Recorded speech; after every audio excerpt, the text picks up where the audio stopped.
This isn't a fairy tale. This is a story of ultimate betrayal. What happens when a self-made millionaire, Dorian Pearce, decides his pregnant, devoted wife is no longer good enough? He dumps her, trading her for a younger, starlet actress, Serafina Dubois. He hands his wife, Leora, divorce papers, and a check so small it's an insult, telling her she's nothing. He thinks he's won.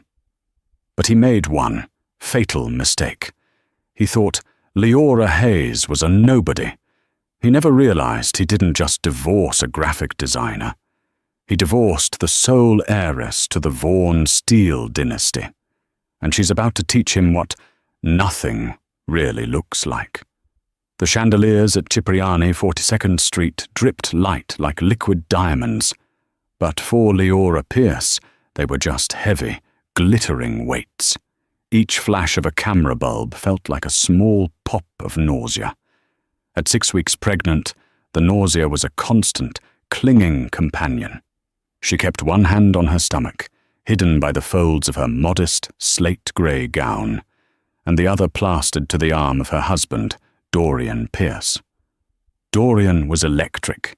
He was accepting the Tech Innovator of the Decade award, and his smile, the one that had once seemed so genuine, was now a blindingly white, perfectly calibrated piece of public relations. He was the CEO of Apex Innovations, the man who'd supposedly risen from nothing.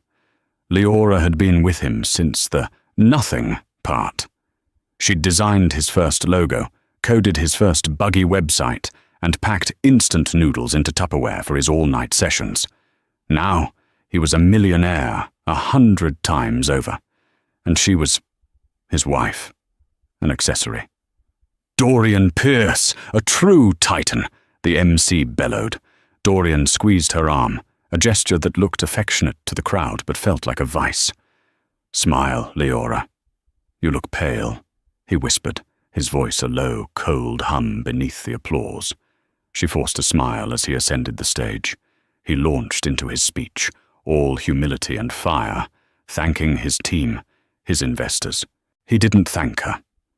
He hadn't, Leora realized, thanked her publicly for anything in over a year. A wave of dizziness hit her. She needed air. Slipping away from their table, she pushed through a velvet curtain toward a service corridor. The sudden quiet was a relief. She leaned against the cool marble wall, taking her first deep breath of the night. And then she heard his voice, Dorian's voice. Not his stage voice, but his real voice, sharp and impatient, coming from a nearby alcove.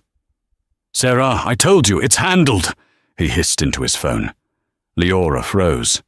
Sarah, Serafina Dubois, the actress whose name was suddenly stapled to Dorian's in every page 6 column. "She's being sentimental," Dorian continued, and Leora's blood ran cold. He was talking about her. "I don't care. The prenup is ironclad. Marcus Thorne reviewed it himself. She gets the severance we agreed on, and that's it. She's a nobody, Sarah. She came with nothing. She leaves with nothing." A pause. Leora could almost hear the pout on the other end. "Yes, baby, of course. Just a few more weeks. I have to time this with the Miyamoto merger. Once that's closed, I'm a billionaire, and she's a memory. We'll be in Tokyo by Christmas, I promise. Now, I have to go accept my stupid award. I'll see you at the penthouse later." The penthouse. Their penthouse. Leora's vision tunneled. The floor seemed to tilt. He wasn't just having an affair. He was replacing her. Systematically. The prenup, the merger, the timeline. It was a business transaction, and she was the line item being zeroed out. She didn't remember walking back.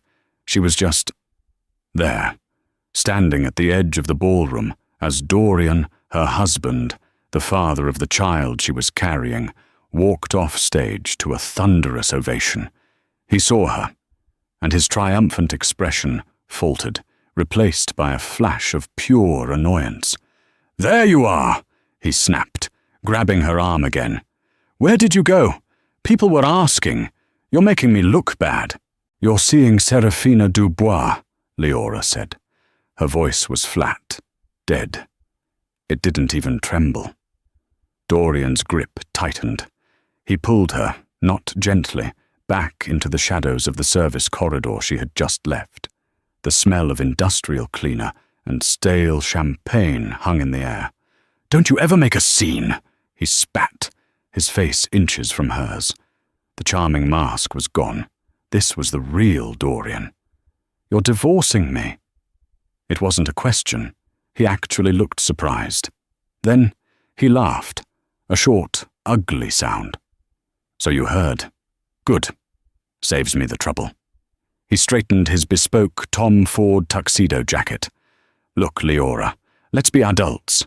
This," he gestured between them, "this isn't working. It hasn't worked for a long time. You were perfect for the climb, but we're at the summit now. You just don't fit." "I don't fit," she repeated numbly.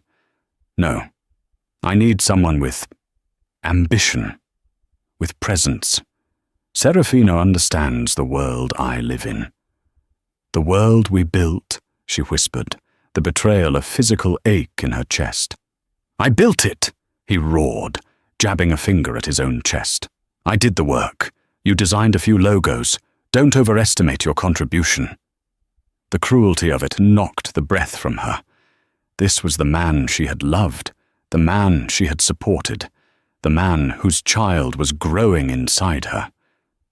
"Dorian," she said, a new, desperate strength rising. "There's something you don't know. Something important." "What?" he sighed, checking his Patek Philippe watch. "Is this about the Amex? I'm cutting it. You have until the end of the week to move your things out of the penthouse. My assistant, Julia, will forward you the papers from Marcus Thorne. It's all very generous considering." "Dorian," she said, louder this time, grabbing his arm. "I'm pregnant." He stopped. He looked at her, his eyes traveling down to her stomach, which was still flat. He looked back up at her face. There was no joy, no shock, not even anger. There was just calculation. A slow reptilian smile spread across his face. "No," he said softly. "No, you're not." "What?" "Yes, I am. I'm 6 weeks. I have the doctor's report." "You're conveniently pregnant," he sneered.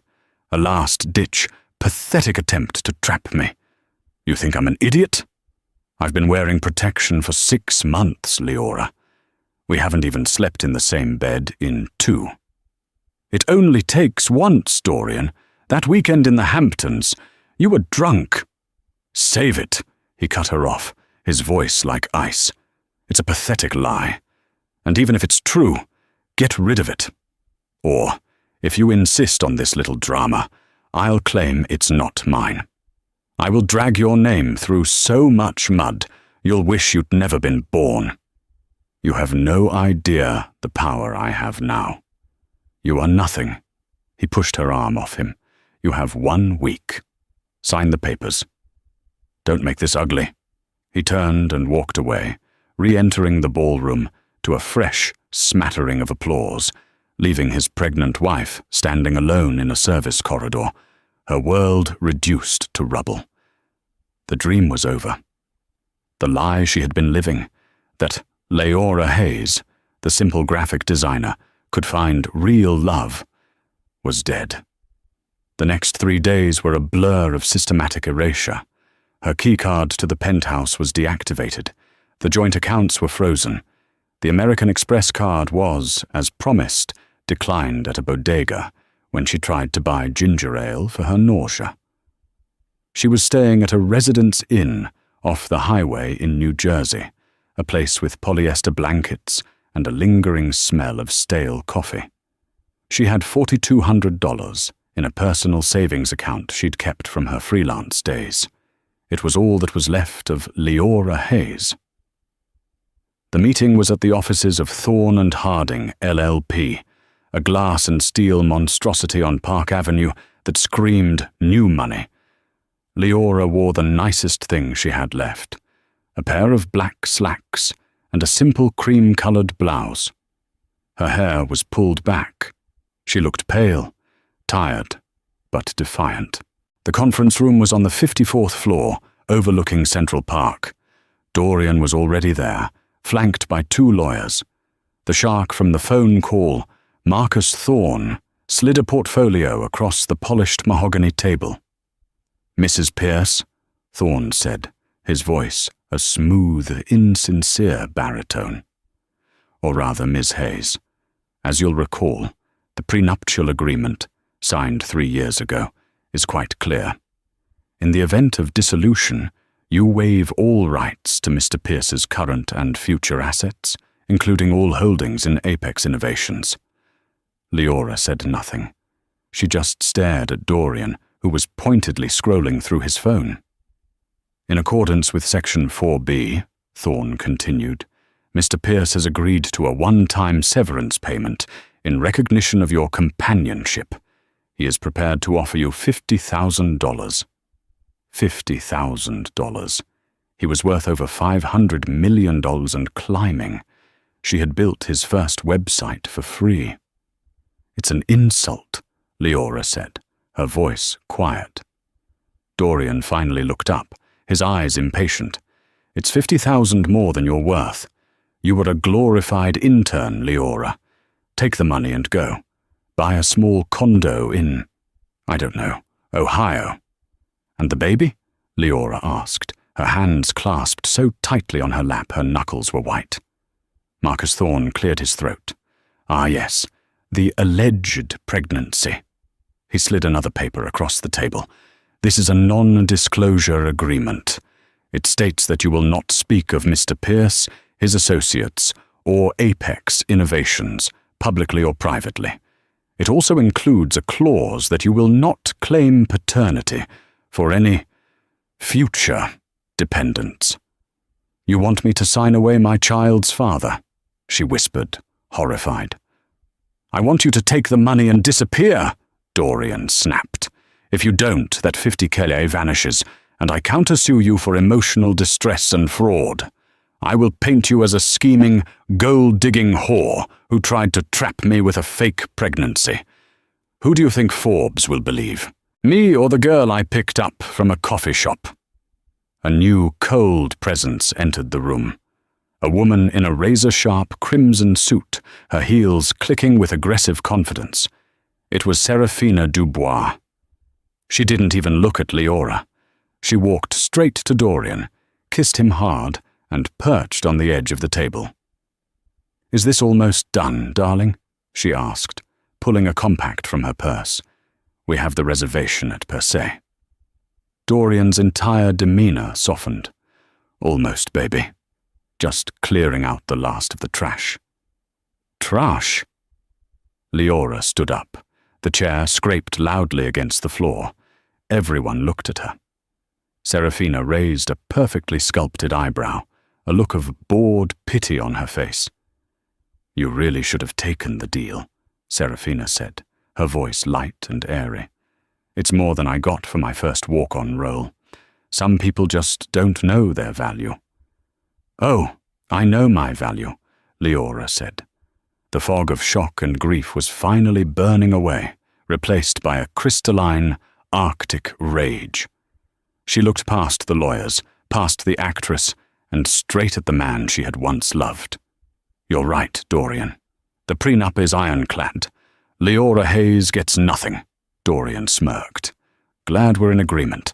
Sign the papers, Leora." "I won't be signing them," Thorne sighed. "Miss Hayes, I advise you." "My name," she said, her voice ringing with an authority that stunned the room, "is not Leora Hayes." Dorian rolled his eyes. "Oh God, are you having a psychotic break?" "My name is Leora Catherine Vaughan, and you," she said, her gaze locking onto Marcus Thorne, "are about to be disbarred for threatening the granddaughter of Atticus Vaughan." The name hung in the air. Thorne, the shark, went white, visibly white. His hands, which had been tapping a pen, froze. Dorian just looked confused. "Vaughan? Who the hell is Atticus Vaughan?" Seraphina, who read the society pages, let out a small, strangled gasp. "Vaughan? As in, Vaughan Steele?" Thorne was already scrambling, grabbing his own phone. That's not possible. We ran a full background check. Leora Hayes. Parents deceased. No assets. Graduated from NYU. "A very carefully constructed identity," Leora said, walking toward the door. "One I adopted 5 years ago, because I was tired of men who only saw a walking, talking trust fund. I wanted someone to love me. The real me. The nothing me." She smiled, a bitter, painful expression. "And I got you, Dorian. The one man who loved nothing, because it made him feel something." "This is a joke," Dorian said, but sweat was beading on his forehead. "You're bluffing." "Am I?" Leora pulled out her own, simple phone. She dialed a single number. "Yes, Miss Leora." The voice on the other end was British, precise, and carried the effortless authority of old money. "Arthur," Leora said, her voice breaking just a fraction, the only crack in her armor. "The experiment is over. Please come and get me. And Arthur, bring the entire legal team. Mr. Pierce just offered me $50,000 to get rid of the Vaughan heir." She hung up. Dorian was on his feet. "What did you do? What the hell is going on?" Marcus Thorne was frantically typing Atticus Vaughan into his laptop. His face was a mask of pure terror. "Oh my God," he whispered. "Dorian, Vaughan Steele. They own half the cobalt mines in the DRC. They own everything." Leora looked at her husband. "Vaughan Steele, Dorian, is the primary supplier of the refined, high-grade metals for your new chip, the one your entire Miyamoto merger depends on." She turned to Seraphina, who looked like she was about to be sick. "And Perse? A lovely choice. My grandfather sits on their board.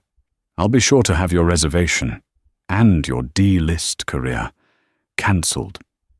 She opened the door. "You wanted me to have nothing. You're right." She looked back at him, her eyes as hard and cold as the steel her family forged. "Because I have everything, and I'm about to use it to take all of yours." The black Mercedes-Maybach S680 pulled up to the curb on Park Avenue, a silent obsidian shark in a sea of yellow taxis. It was so out of place, it looked like a tear in the fabric of reality. When Leora walked out of the revolving doors, a man in a perfectly tailored Savile Row suit stepped out of the driver's side. This was Arthur Kensington. He was not a butler. He was the CEO of the Vaughan family office, a man who managed assets equivalent to the GDP of a small country. He was also the man who had, reluctantly, helped Leora disappear 5 years ago. "Miss Leora," he said, his face a mixture of profound relief and simmering rage. He opened the door, and Leora sank into the buttery leather. He touched you?" Arthur asked, his eyes catching a faint red mark on her arm where Dorian had grabbed her. "It doesn't matter," Leora said, the adrenaline starting to fade, leaving her trembling. "It will," Arthur said, his voice grim. He handed her a bottle of water and a small box. Inside was a satellite phone. "Your grandfather is displeased." "He's displeased I left," Leora said bitterly. "Not that I was." "He is displeased that the future of his dynasty was threatened," Arthur corrected gently as the car pulled silently into traffic. "He is also worried about you, in his way." The experiment, as Arthur called it, had been Leora's rebellion. After her mother's death, Atticus Vaughan, a domineering patriarch from the old school, had tried to forge Leora in his own image. He'd arranged her life, from her schooling to her future husband, a boring, blue-blooded European duke. At 22, Leora had fled. With Arthur's covert help, she had created Leora Hayes, a new identity built from the ground up, with a clean, if thin, backstory. She wanted to prove she could make it on her own, and more importantly, find someone who loved her, not her name. She met Dorian Pierce at a tech startup incubator. He was all passion, ambition, and energy. He had nothing. She had nothing. It seemed perfect. She'd fallen in love with his drive, and he, she'd thought, with her mind. Now she knew the truth. He'd only loved her submission. "Where are we going?" Leora asked, as the car bypassed the bridges to New Jersey. "The Vaughan Tower. Your suite has been prepared. Your medical team is on standby." "My medical team?" "You are carrying the next Vaughan, Miss Leora. We are taking no chances. The OB-GYN who delivered you, Dr. Alastair Reed, is flying in from Geneva." It was happening that fast. The world of Leora Hayes was dissolving, and the monolithic power of Leora Vaughan was reasserting itself. Back in the conference room, chaos had erupted. "You idiot!" Marcus Thorne was shouting, his professional veneer shattered. "You absolute, arrogant moron." "How was I supposed to know?"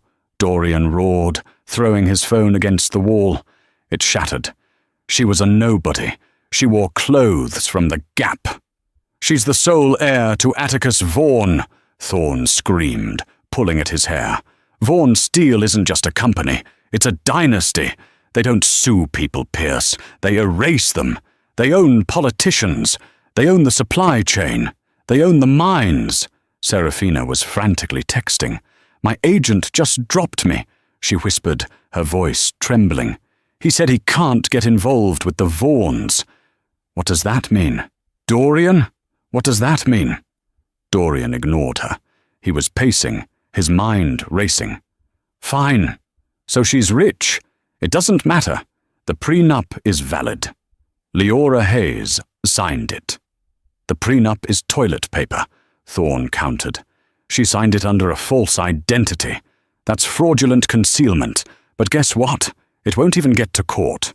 She'll claim you were the fraud, that you seduced her, made her sign it, all while having an affair and planning to cut her out before the merger." "That's exactly what I did. Yes.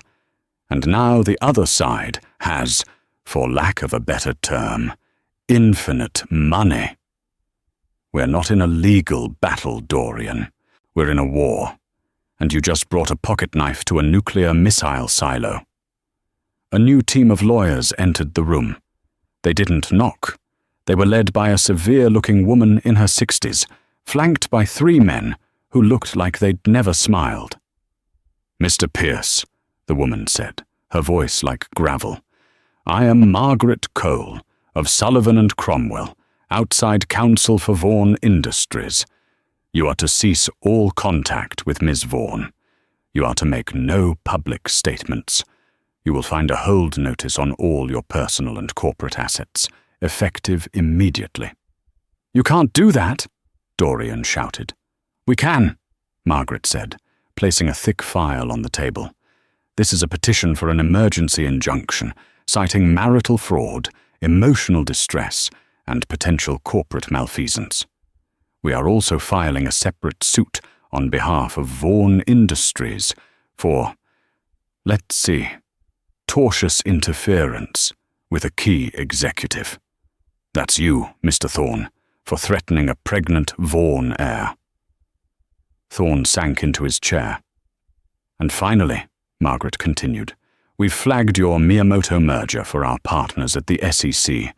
We have concerns about the pre-merger valuation of Apex. It seems inflated." Dorian's blood turned to ice. He had cooked the books. He'd pumped the numbers just slightly to guarantee his billionaire status post-merger.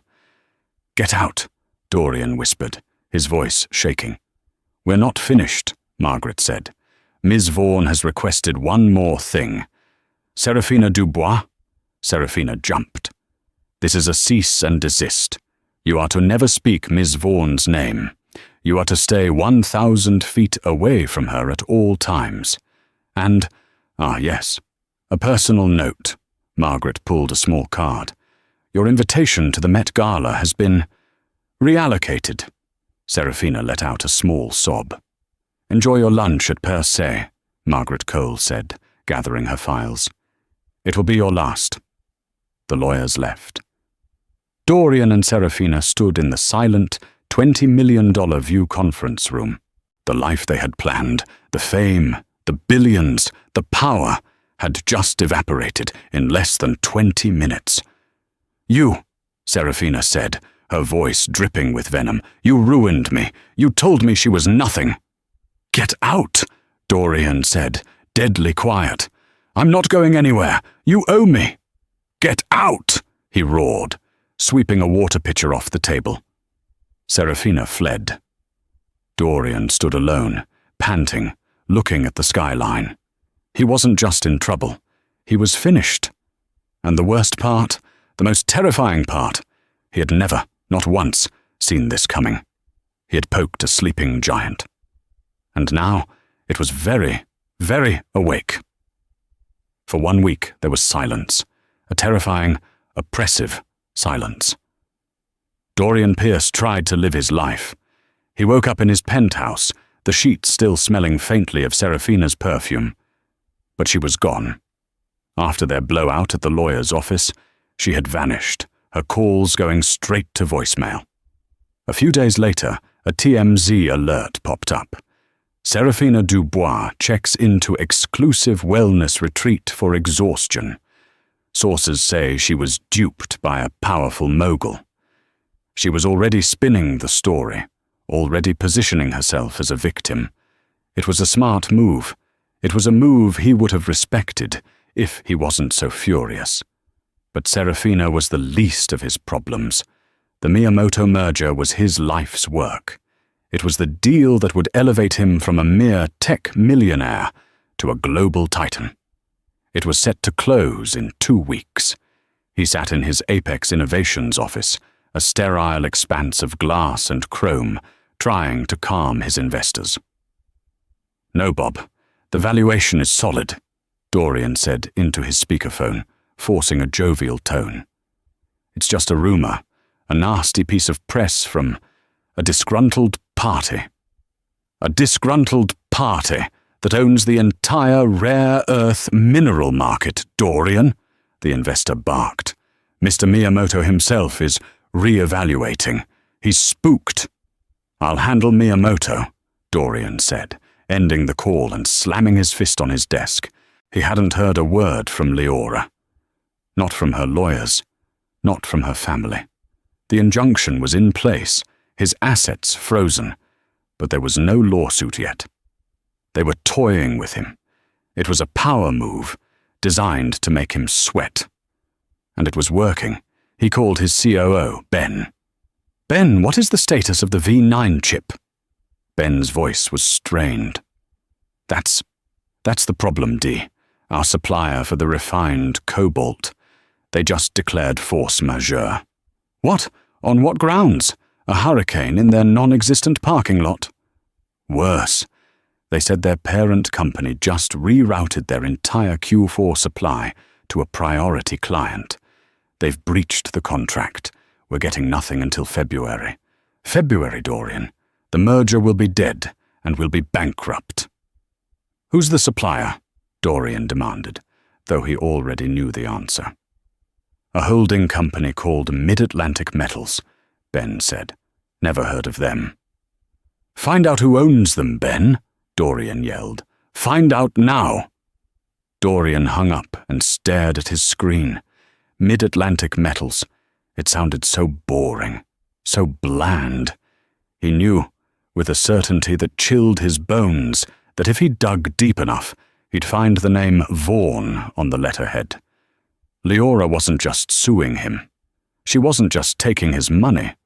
She was dismantling his company, brick by brick, supply line by supply line. She wasn't attacking his wallet. She was attacking his legacy. A new email popped up. It was from the New York Post. "Mr. Pierce, we are running a story tomorrow about your divorce. Sources close to Ms. Serafina Dubois have provided interesting details. We are also running a rumor that your Apex valuation is fraudulent. We'd love your comment." He was being attacked on all fronts.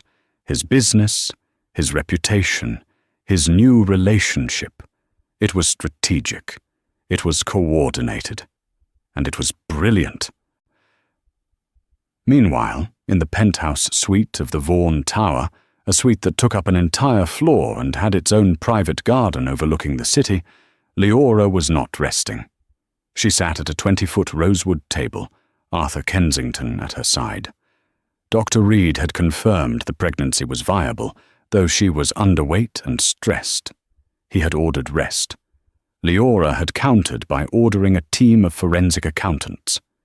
He inflated the Q3 projections, Leora said, pointing to a line on a spreadsheet that only Arthur's team could have acquired. He based the Miyamoto valuation on a projected 500,000 units of the V9 chip, knowing he only had the supply line for 100,000. "He's a gambler, Miss Leora," Arthur said. "He was betting on the merger closing, then using Miyamoto's capital to buy up more suppliers. He's a fraud," Leora said, her voice cold. "And he called me a liar." She took a sip of a specially prepared nutritional smoothie. The nausea was still there, but it was overshadowed by a white-hot, purposeful anger. This wasn't just revenge. This was justice. "The supplier breach?" she asked.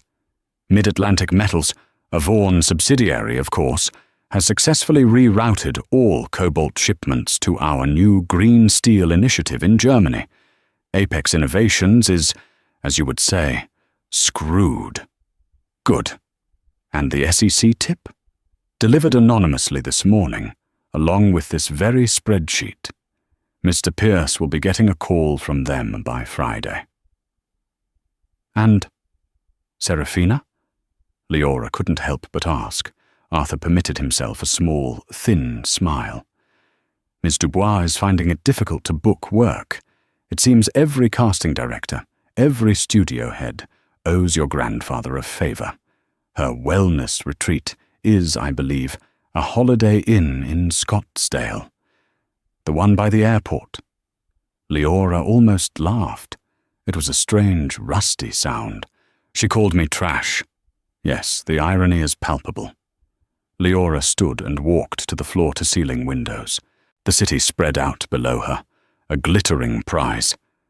Dorian's office was down there, a tiny speck of light in her constellation. He had thought he was a king, but he was just a pawn on a board he never even knew existed. "He tried to take my child's future," she whispered. "He tried to erase us." "He failed, Miss Leora." "No," she said, turning back, her eyes shining. "He hasn't failed yet. He's just falling. I want him to land." She looked at Arthur. "There's one more thing. The Vaughan Foundation Gala. It's next week, isn't it?" Arthur's eyebrows rose. "Yes. Your grandfather is expecting you to make your first public appearance." "Good. I want 2 invitations sent, one to Dorian Pierce and one to Mr. Miyamoto." Arthur looked confused. "Miss Leora, Miyamoto-san is already attending. He is your grandfather's guest of honor." Leora smiled. It was the first real smile in months. It was terrifying. "Exactly. I want Dorian to walk in, thinking he has one last chance to save his deal. I want him to see the man who holds his future in his hands. And then, I want him to see me." The Vaughan Foundation Gala was not a red carpet event. It was the event. It was held at the Frick Collection, a bastion of old-world art and even older money. There was no press line, no E-news cameras. The only photographers present were from Vogue and Town and Country, and they only took pictures if you asked them to. Dorian Pierce arrived, surprisingly, alone. He'd received the thick, cream-colored invitation, embossed with the Vaughan family crest, and had interpreted it as an olive branch. A mistake, a sign that they wanted to negotiate. He was, after all, still Dorian Pierce. He was still, technically, Leora's husband. He saw his target across the garden courtyard, standing near a Vermeer. Mr. Miyamoto, the CEO of Miyamoto Corp., a man whose quiet demeanor hid a samurai's decisiveness. "Miyamoto-san," Dorian said, plastering on his most charming smile. "A pleasure to see you. I was hoping we could clear the air." Mr. Miyamoto looked at him, his expression unreadable. "Mr. Pierce, this is a surprise. I know there have been rumors," Dorian plowed ahead, "and supply issues, all temporary. I can assure you, the V9 chip is—" "Mr. Pierce," Miyamoto interrupted, his voice polite but firm. "I am here tonight as a guest of Atticus Vaughan. I find it inappropriate to discuss business." Of course," Dorian backpedaled. "But Atticus, he's an impressive man. I'm hoping to meet him tonight, as his son-in-law, in a manner of speaking." Mr. Miyamoto's eyebrows shot up. It was the first genuine emotion Dorian had seen from him. It looked like pity? Before he could respond, the low murmur of the room ceased. All eyes turned to the grand staircase. Atticus Vaughan, a man who looked like he'd been carved from a mountain, stood at the top. He was 80 years old, in a flawless tuxedo, and radiated an aura of absolute power that made Dorian's tech bro charisma look like a child's parlor trick. "Friends, colleagues," Atticus's voice boomed, no microphone needed. "Thank you for supporting the foundation. For 30 years my family has built this legacy. But I am an old man. A dynasty is not just about the past, it is about the future. It is about succession." A knot of ice formed in Dorian's stomach. "I have been remiss in shielding my greatest asset from the world," Atticus continued. "No longer. It is time for a new generation to lead. Ladies and gentlemen, the future of Vaughan Steel, the new chairwoman of the Vaughan Foundation, my granddaughter." And then she walked out. It was not Leora Hayes. The woman who appeared at the top of the stairs was a stranger. She was dressed in a custom-made Schiaparelli gown of deep emerald green, a color that screamed life and money. Her hair, once a simple brown, was now a rich auburn, styled in elegant, powerful waves. Diamonds glittered at her throat and ears, the famous Vaughan emeralds, jewels Dorian had only ever seen in history books. She was poised. She was magnificent. She was, very clearly, and very visibly, pregnant. This was Leora Catherine Vaughan. She descended the stairs, her hand on her grandfather's arm. Her eyes scanned the room, cool and appraising. She saw Mr. Miyamoto and gave him a warm, familiar smile. He bowed deeply. Then her eyes found Dorian. He was frozen, a champagne flute halfway to his mouth. He looked, he realized, like a fool, a cheap, imitation brand fool. Leora's expression didn't change.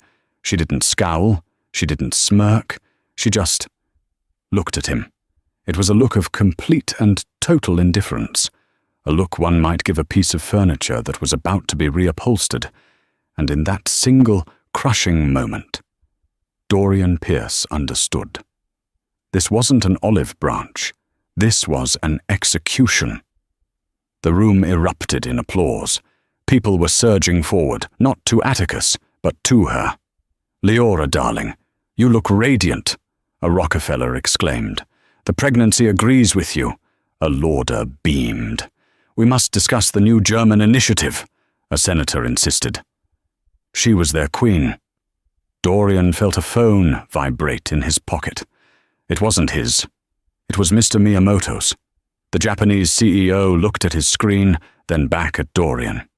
"It seems, Mr. Pierce," Miyamoto said, his voice now devoid of all politeness, that the SEC has just announced a formal investigation into Apex Innovations for securities fraud. Dorian's blood ran cold. What? Now? My team has just forwarded me the press release. They have credible evidence of gross overvaluation. Our deal, of course, is terminated. You will hear from my lawyers. Miyamoto turned his back on Dorian and walked over to congratulate Leora, who greeted him with a kiss on both cheeks. Dorian was left standing alone in the middle of the room, a pariah. The whispering had started. He could feel the stares. The King of Tech was now a court jester, and he hadn't even known he was at court. He locked eyes with Leora one last time across the room. She raised her glass to him, a silent, final toast. You get nothing. His world, his company, his entire future, it was all gone, and it had been taken by the nobody he'd told to go live in Ohio. The fallout was not a storm, it was an apocalypse. The New York Times headline the next morning was "Steel and Silicon, the secret heiress and the tech CEO who betrayed her." The Wall Street Journal was less romantic and more brutal. Apex Innovations halts trading amid SEC fraud probe. Miyamoto merger collapses. Dorian Pierce was radioactive. He was locked out of his own company by the board he had appointed. The SEC had frozen every asset. The penthouse was seized as a corporate asset, bought with funds now deemed questionable. Dorian was, in a single 24-hour cycle, homeless. He found himself in the same residence inn Leora had stayed in, a cruel twist of irony he was too numb to appreciate. He sat on the polyester comforter, the TV blaring. And in a stunning reversal of fortune, said a perky MSNBC host, Dorian Pierce, once the golden boy of Silicon Alley, is now facing potential jail time. But the real story is Leora Vaughn.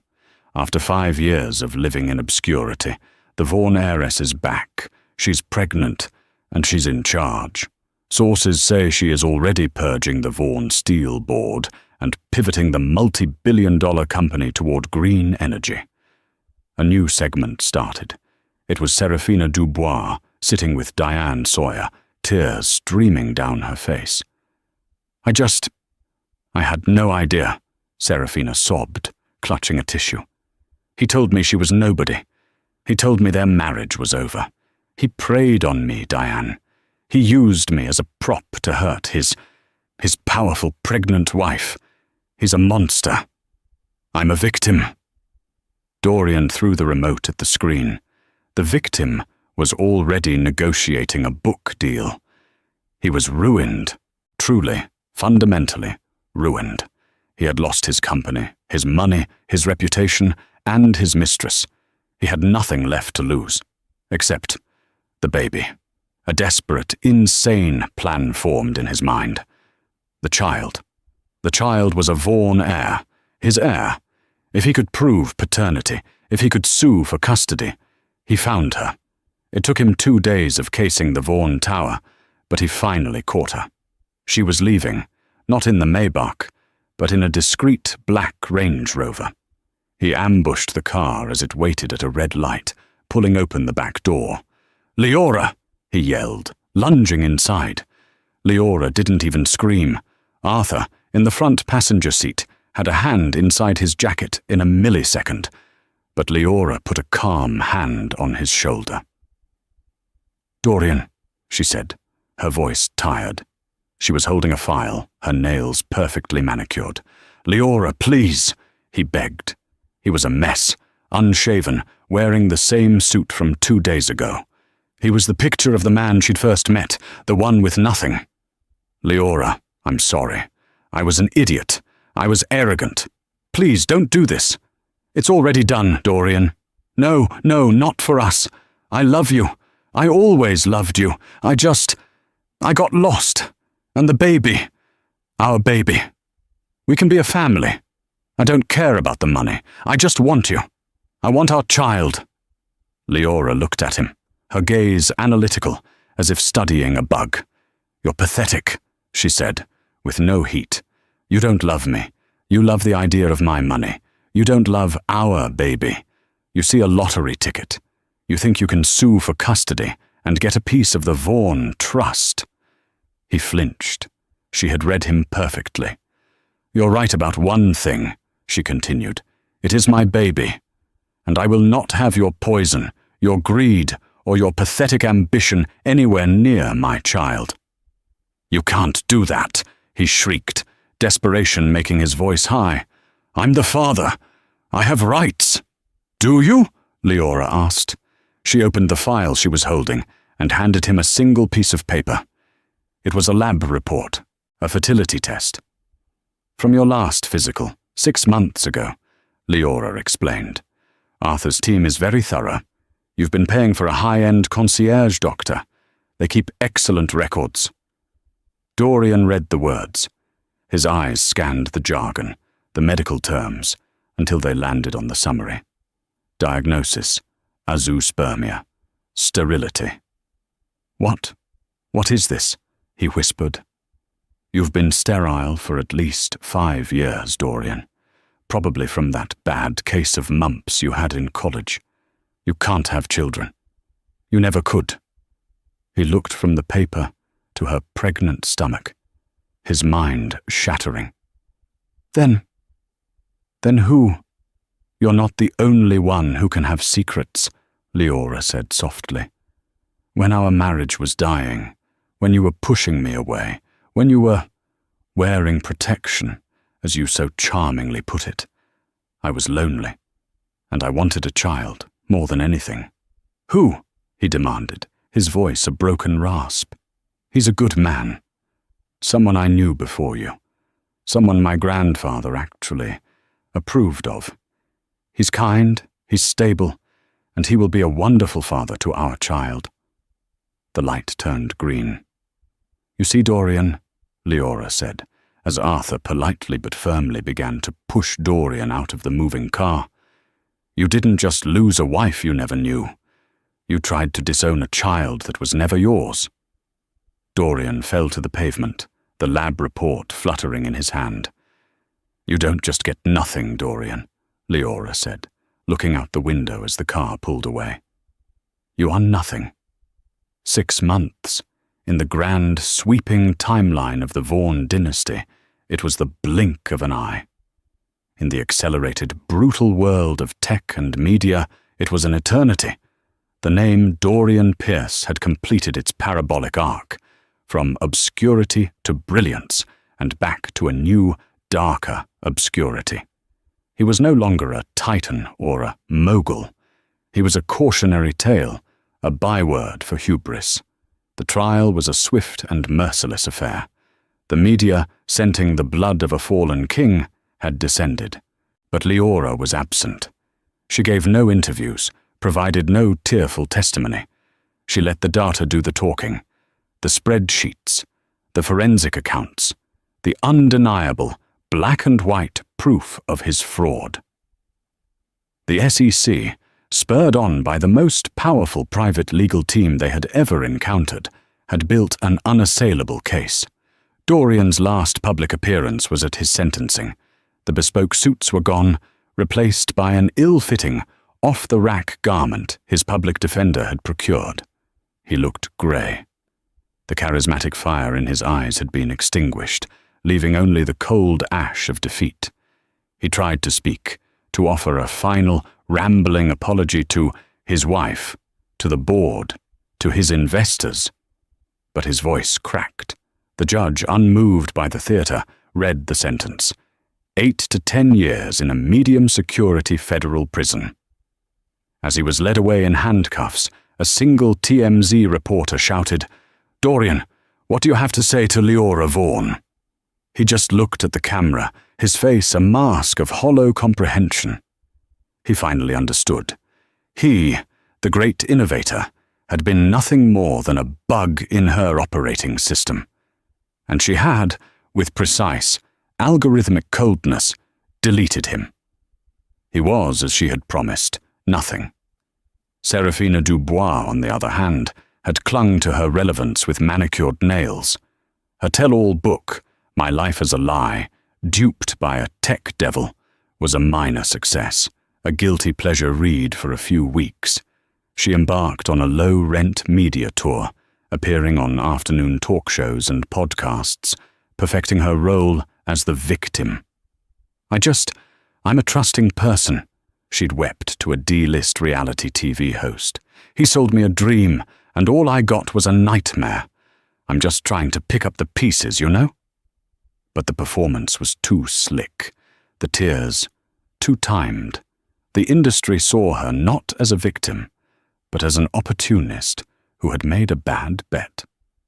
Her serious acting roles vanished. Her high-profile agent had dropped her for violating the Met Gala clause. She was left with the dregs of fame. Her last public sighting was on a billboard for a new reality show, Rehab Ranch, Scottsdale. The poster featured her in a designer bikini, angrily throwing a mimosa at a Z-list influencer. She had, in her own way, found her level. She was no longer an actress. She was a professional train wreck, a tabloid figure trapped in a different kind of prison, one of her own making. For Leora, the world was just beginning. She stood in the main boardroom of the Vaughan Steel Tower. It was a room that had been designed by men, for men.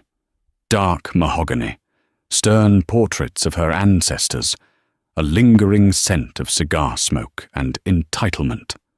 Over the last 6 months, she had changed it. The heavy drapes were gone, replaced with smart glass that overlooked the city. The dark walls were painted a light, warm grey. The stern portraits were still there, but they were now balanced by vibrant modern art from female artists. The energy of the room had shifted. It was no longer a fortress. It was a headquarters. She was addressing the board. Her grandfather, Atticus, sat at the end of the table, not at the head. It was a symbolic change she had insisted upon. He watched her, his expression one of open, unfiltered respect. "Our future is not in legacy, Steele," Leora said, her voice commanding the room, her presence undeniable. She was dressed in a simple, sharp, dark blue dress. Her pregnancy was gone, replaced by a lean, focused energy. Legacy is just a nice word for obsolete. Our Q1 projections are strong, but they are based on a dying model. A hand went up. It was one of the old guard, a man named Blevins, whom she hadn't yet been able to oust. Ms. Vaughan, Leora. Green steel is a politician's fantasy. The cost, the retrofitting. We're talking about a $10 billion gamble. Leora smiled, a cool, precise expression. Mr. Blevins, a gamble is basing your entire future on a finite resource while ignoring the global legislative and consumer shift toward carbon-neutral manufacturing. What I am proposing, she clicked a button, and a complex series of data points filled the screen, is an investment. We are retrofitting the Pennsylvania and Ohio plants. We are investing $10 billion, not just in carbon capture, but in hydrogen-based forging. We will be the sole supplier for the top 5 EV manufacturers by 2028. We will not just be the biggest, we will be the only. We will set the standard for the next 100 years. She paused, her eyes sweeping over every face. Vaughan Industries will no longer be a relic. It will be the future. Any of you who see that as a gamble are welcome to tender your resignation. I will accept it by end of day. The silence was absolute. Even Blevins just nodded, sinking back into his chair. Atticus cleared his throat. A motion to approve the Green Steel Initiative, as outlined by our chairwoman. All in favor? Every hand, even Blevins's, went up. That evening, Leora was home. Her penthouse was not the cold glass box of her former life. This apartment, 3 floors above her grandfather's, was her space. It was warm, filled with overflowing bookshelves that held engineering textbooks alongside classic literature. The walls were covered in art she had chosen, and the air smelled of old books, fresh flowers, and faintly of baby powder. She walked past the open-plan living room where a man with kind eyes and dark, wavy hair was sitting on the floor reading a board book. "And the cow says, 'Moo,'" he said, in a gentle, aristocratic British accent. This was Alexander Torrington, the man her grandfather had approved of all those years ago. The Duke-in-Waiting she had run from. What she had run from, she realized, was the arrangement, not the man. After the divorce, after the dust had settled, she had reached out, not for a romance, but for a co-parent. He was, as she'd told Dorian, a good man, and he had been overjoyed to be a father, on her terms. Theirs was not a grand passion, it was a deep, respectful partnership. She smiled at him, and he smiled back, a genuine warm expression that held no agenda. "Tough day?" he asked. "Blevins is still a dinosaur," she said, "but he's a dinosaur who knows how to vote." She continued down the hall to the nursery. The room was a soft, pale blue, filled with quiet, smart technology that monitored the air and temperature, but also with hand-carved wooden toys. In the center, in a simple, elegant crib, her son, Julian Vaughan Torrington, was just waking up. She lifted him, and the scent of him, milk and newness, filled her senses, grounding her. He was solid, real. He gurgled, his tiny, perfect hand wrapping around her finger. "Hello, my love," she whispered, kissing his forehead. "Did you have a good sleep? Did you dream of new worlds?" He stared up at her with a child's profound, unnerving wisdom. He was her why. The reason she had fought. The reason she was building an empire, not destroying one. Atticus appeared in the doorway, leaning on his cane. He looked frailer than he had 6 months ago, but his eyes were sharper. He looked at Leora and his great-grandson, and a complex, unfamiliar emotion softened his face. "He looks like your mother," Atticus rumbled. "He has Alexander's patience, I think." Leora smiled, turning. "Which is good. He'll need it, dealing with us." Atticus walked slowly into the room. He placed a frail, strong hand on Julian's head. "I tried to build a fortress around you, Leora," he said, his voice quiet. "After I lost your mother, I thought the world was something to be defended against. I didn't realize I was building a prison. I was wrong." It was the closest he had ever come to an apology. "Your mother, she had that same fire," he continued, looking at a photo of a smiling woman on the dresser. "I was afraid of it, afraid the world would break her, so I tried to contain it. I almost made the same fatal mistake with you." He looked back at his granddaughter. "You have my steel, yes. I see that in the boardroom. But you have her heart. You've learned to use them both. The heart as your compass, the steel as your sword.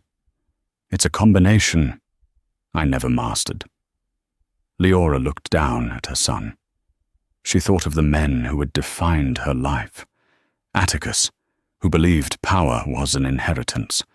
Dorian, who believed power was something to be stolen.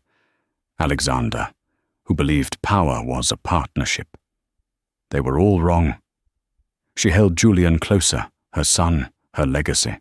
She had survived. She had protected her child, and she had, from the ashes of a devastating betrayal, forged something new.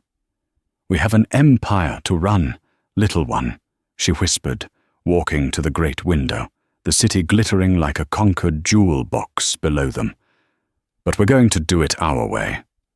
Power wasn't something you inherited, or stole, or even shared. Power, she realized, was something you created, And she was, in every sense of the word, a founder. Her new dynasty was just beginning. And that is how Leora Vaughn reminded the world that you should never, ever mistake a woman's kindness for weakness.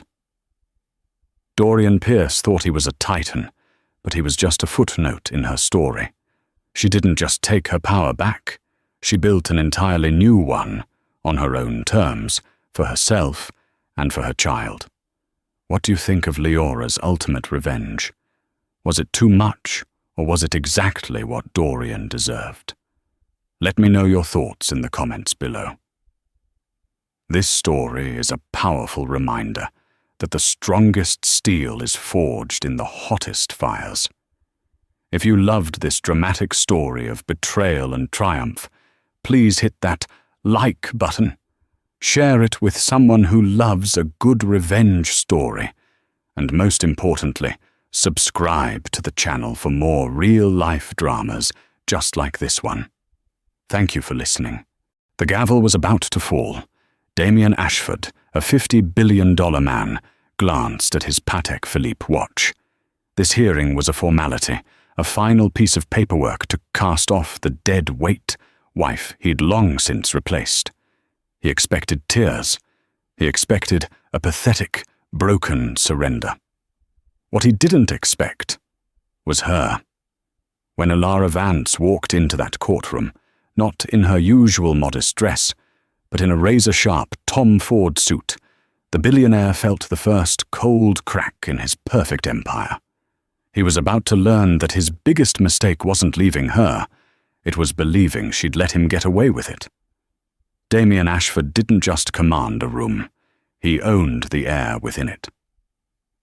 At 42, he was the founder and CEO of Ashford Dynamics, a logistics and tech empire that had, with ruthless efficiency, swallowed half the market. His net worth was estimated at $53 billion. He was a creature of cold calculation, a man who saw life as a series of transactions, and he was about to close a particularly tedious one, the divorce from his wife of 15 years, Ilara. He sat in the plush, steel and leather anteroom of his lawyer, Marcus Thorne. Thorne was a senior partner at Sullivan & Cromwell, a man whose hourly rate could fund a small town for a year. Even he looked nervous today, shuffling papers with a slight tremor. "Is this really necessary, Marcus?" Damien said, not looking up from his phone. He was tracking the pre-market opening for Ashford Dynamics. It was up. It was always up. "It's the final decree, Damien," Marcus replied, wiping his palms on his trousers. "The judge just needs to cite the signed settlement, confirm both parties are agreeable, and it's done. You'll be a free man by lunch." Damien scoffed. Free. The word was an irony. He'd been free for the last year, ever since he'd moved Ilara out of their Manhattan penthouse and moved in Isabelle Rousseau. Isabelle was the upgrade. Where Ilara was quiet, Isabelle was a symphony. Where Ilara was books and charity galas, Isabelle was art auctions at Sotheby's and skiing in Gustard. She was a curator, a socialite, a woman who matched his ambition. Ilara, he had decided, was the starter wife. She was the comfortable, supportive scaffolding you built the skyscraper with, and then tore down once the glass was in place. His memory of Ilara had already begun to fade into a sepia-toned inconvenience. He remembered her being small, mousy even, with soft brown hair and a tendency to wear cardigans. She was the one who ran the foundation he'd started for tax purposes, the one who remembered his mother's birthday. She was, in a word, domestic. And Damien Ashford was not a domestic man. He was a predator. The settlement he'd offered was, in his mind, generous. A lump sum of $20 million and the suburban house in Connecticut she'd never liked. It was 0.037% of his net worth. A rounding error. His legal team had assured him she would take it. She had no leverage, no prenup, and, they assumed, no fight in her. She had, after all, agreed to the initial terms via her small-town lawyer. "Let's get this over with," Damien said, standing. He straightened his bespoke Xenia suit. The fabric whispered of wealth. "Isabel is waiting. We have a reservation at Per Se tonight. A celebration." "Of course, Damien." As they walked to the car, Damien felt a brief, unfamiliar pang. He quickly identified it as annoyance. He hated the mundanity of the family court system. It was all so public, so common. He was Damien Ashford. He didn't wait in lines. He didn't sit in drab courtrooms. But today, he had to. The drive to the New York County Family Court building was short. The building itself offended him. It was grey, functional, and smelled faintly of disinfectant and despair. He and Marcus bypassed the main lines, taking a private elevator to the correct floor. "She's probably already here," Marcus murmured, checking his own, lesser, Rolex. Her lawyer, Mr. Barnes, confirmed 10 a.m. Damien nodded, checking his own reflection in the brushed steel elevator doors. His jaw was set, his dark hair perfect. He looked every inch the king. He was here to sign one last paper, to cut one last tie, and then ascend to the next level of his life. He thought of Elara, probably sitting on a wooden bench outside, clutching a tissue, looking pale and defeated. The image gave him a small, cold sense of satisfaction. It was the natural order of things. The strong moved forward. The weak were left behind. The elevator doors opened. Damien Ashford stepped out, ready to finalize his past. He was completely unprepared for the fact that his past was waiting for him, and it was holding a declaration of war. The hallway was not empty, but it was not Elara he saw first. It was the man flanking her. Damien's step faltered, an almost imperceptible hesitation that Marcus Thorne, walking beside him, caught instantly. Marcus stopped dead. "My God," Marcus whispered, his face draining of color. The man standing next to Elara was not the portly small-town lawyer, Mr. Barnes. The man was Julian Kane. Julian Kane was not a divorce lawyer. Julian Kane was a shark. He was the founding partner of Watchtel, Lipton, Rosen and Katz's most aggressive litigation division. He was the man corporations hired when they wanted to salt the earth of their competitors. He was the man who had dismantled monolithic trusts, who had won hostile takeovers with a single, devastatingly brilliant legal argument. His clients weren't grieving wives. His clients were sovereign wealth funds and aerospace giants. And he was standing outside a family courtroom, holding a leather briefcase, speaking in a low, respectful tone to Elara. Then Damien truly saw his ex-wife. The woman he remembered, the woman in cardigans and sensible shoes, was gone. The woman standing before him was an utter stranger. Elara Vance. She was using her maiden name again, he realized with a jolt, was wearing a charcoal-grey Tom Ford pantsuit that was so perfectly tailored it might as well have been molded from steel. Her soft brown hair was gone, replaced by a sleek, sharp brunette bob that grazed her jawline. Her makeup was minimal but flawless, emphasizing eyes that were not sad or broken, but were instead clear, cold, and utterly steady. She wore no jewelry save for a simple, elegant watch on her wrist, a Cartier tank, he noted with a detached sense of shock. She wasn't clutching a tissue, she was holding a tablet. When her eyes met Damien's, there was no flicker of pain, no plea for recognition. There was only a calm, assessing iciness. It was the same look he gave his board of directors before a hostile acquisition. "Damien," she said. Her voice was not the soft melody he remembered. It was a clear, firm alto. It held no warmth. "Elara," Damien replied, recovering his composure. He forced a tight, condescending smile. changed. I almost didn't recognize you." "I know," she said. "Julian," Marcus Thorne said, stepping forward, his voice cracking slightly. "What a surprise. I wasn't aware you were handling domestic cases these days." Julian Kane, a tall man with silver hair and a face that looked carved from granite, gave a thin smile that didn't reach his eyes. "Mr. Thorne, a pleasure. I handle fraud cases, and wherever I find it, I will be there. Mrs. Vance," he corrected himself. "Ms. Vance retained my services 2 months ago." A cold dread, sharp and unfamiliar, began to crawl up Damien's spine. 2 months? But the settlement had been agreed upon. The papers were drawn. "This is highly irregular," Damien cut in, his voice dropping to the commanding growl that made his subordinates tremble. "We have an agreement. It's signed. We are here for a simple rubber stamp." "We are not," Ilara said simply. "Ilara, don't be ridiculous," Damien snapped. "What is this? A last-minute shakedown? You think bringing in him is going to scare me into upping the ante? 20 million is more than generous. It's more money than your entire family has seen in 3 generations. The insult hung in the sterile air. He had meant it to wound, to remind her of where she came to him from. A scholarship student, brilliant but poor.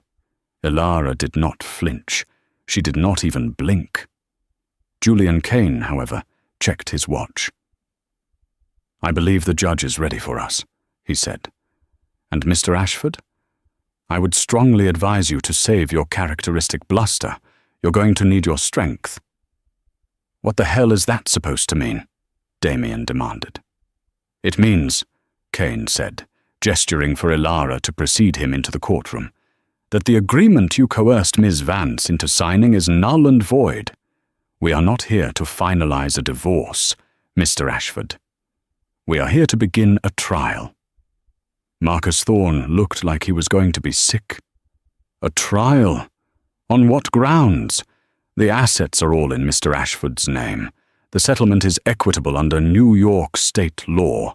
You have no case." Julian Kane paused at the courtroom door and looked back at Damien. He gave that same terrifyingly cold smile. "Oh, we're not contesting the divorce, Mr. Ashford. We're contesting the assets, all of them. And we're not filing for equitable distribution." He pushed the door open. "We're filing for fraud, intellectual property theft, and the dissolution of Ashford Dynamics as you know it. We're here to take back what was stolen." Damien's blood ran cold. He stared at Ilara's back as she walked into the courtroom, her posture as straight and unbending as a steel rod. "Ilara," he hissed, a note of genuine panic in his voice. She stopped and looked over her shoulder. Her cold, clear eyes met his. "You should have just been fair, Damien," she said. "You thought I was the dead weight. You forgot I was the one who taught you how to fly." She turned and walked inside. Damien Ashford, the $50 billion man, stood frozen in the hallway. For the first time in his adult life, he was utterly, completely terrified. The mistake was no longer a vague concept. It was staring him in the face, and it was about to take the stand. The courtroom was small, modern, and devoid of drama, a stark contrast to the scene that was about to unfold. Judge Maria Dominguez, a woman with a no-nonsense reputation, looked over her spectacles at the assembled parties. "Case 94B 2025, Ashford vs. Ashford," she began, her voice weary. "We are here to finalize the marital settlement agreement presented to the court. I have the signed document here. Mr. Thorne, representing Mr. Ashford, are you ready to proceed?" "Yes, Your Honor," Marcus said, though his voice was a thin reed. "And for Mrs. Ashford, Ilara Vance," the judge corrected herself, looking at a new filing. "The court recognizes a change of counsel. Mr. Julian Kane?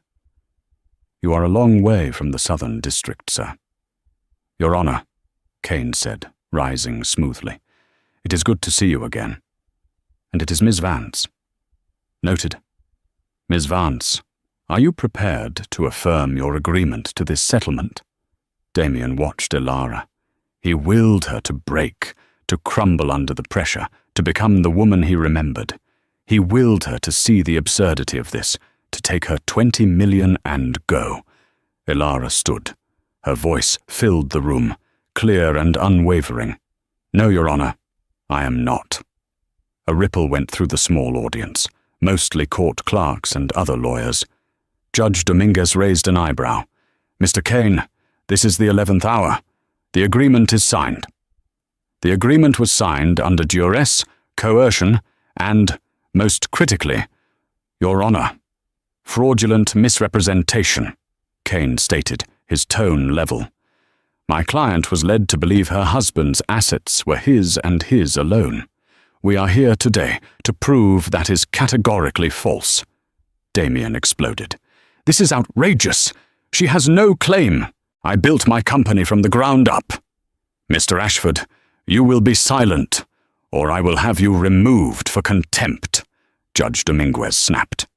"Mr. Kane, fraudulent misrepresentation is a very strong accusation. You had better have more than seller's remorse." "I do, Your Honor," Kane said. He gestured to a clerk, who handed a thick, bound document to the judge, and another to Marcus Thorne. Damien snatched it from his lawyer's trembling hand. The cover read, "Motion to void marital settlement agreement and petition for civil damages. Vance vs. Ashford." "Your Honor," Kane continued, "we are not merely contesting the divorce settlement. We are filing a separate, concurrent civil suit, the findings of which will directly impact the division of assets in this case. We have petitioned to have these matters joined. We contend that the primary asset of this marriage, Ashford Dynamics, valued at $53 billion, is not the sole property of Damien Ashford." "It's my company. I founded it," Damien yelled, leaping to his feet. "Mr. Ashford, sit down. One more outburst," the judge warned. "Mr. Kane, on what grounds are you making this claim?" Julian Kane let the question hang in the air for a moment. He looked at Elara, who nodded once. "On the grounds, Your Honor," Kane said, "that the entire foundation of Ashford Dynamics, its core intellectual property, the Helios logistics algorithm that manages its global fleet and predictive analysis, was not created by Damien Ashford." Damien's heart stopped. No, she wouldn't. She couldn't. She had no proof. "We have evidence," Kane continued, as if reading his mind. "Irrefutable proof that the Helios algorithm was the sole creation of Ms. Elara Vance." Marcus Thorne made a choking sound. "Your Honor, this is slander. This is a fantasy. Mr. Ashford is a renowned innovator." "Is he?" Kane's voice was silk and venom. "Or is he a very talented salesman? Your Honor, we have submitted in this motion Exhibit A, Ms. Vance's original, time-stamped code repositories from her postgraduate work at MIT, dated 18 months before the founding of Ashford Dynamics. Exhibit B, her full doctoral thesis, Helios, a predictive framework for non-linear logistical modeling, which contains the entire base code and theoretical architecture. Exhibit C." Kane paused for effect, turning to look directly at Damien.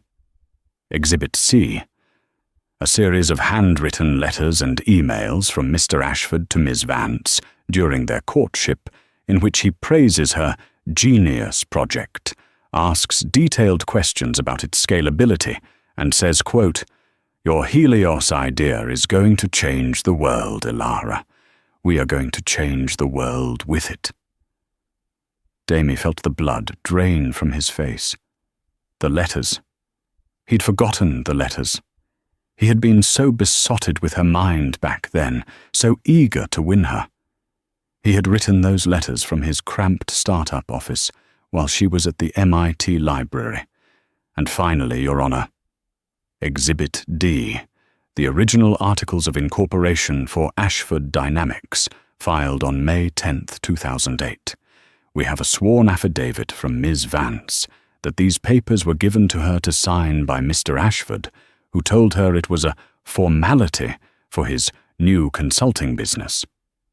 What he failed to mention was that he had, the day before, filed a patent for the Helios algorithm solely in his own name. The incorporation papers she signed? They weren't making her a partner. They were signing her on as a non-compensated corporate secretary, a title she held for 3 years while she refined the system that made him a billionaire. The courtroom was utterly silent. Judge Dominguez was no longer looking weary. She was reading the motion with sharp, focused intensity. Damien looked at Elara. Her face was calm, but her hands, resting on the table, were clenched so tightly her knuckles were white. This wasn't a power play. This was vengeance. "She's lying." Damien's voice was hoarse. This is a fiction. She helped, yes. She was supportive.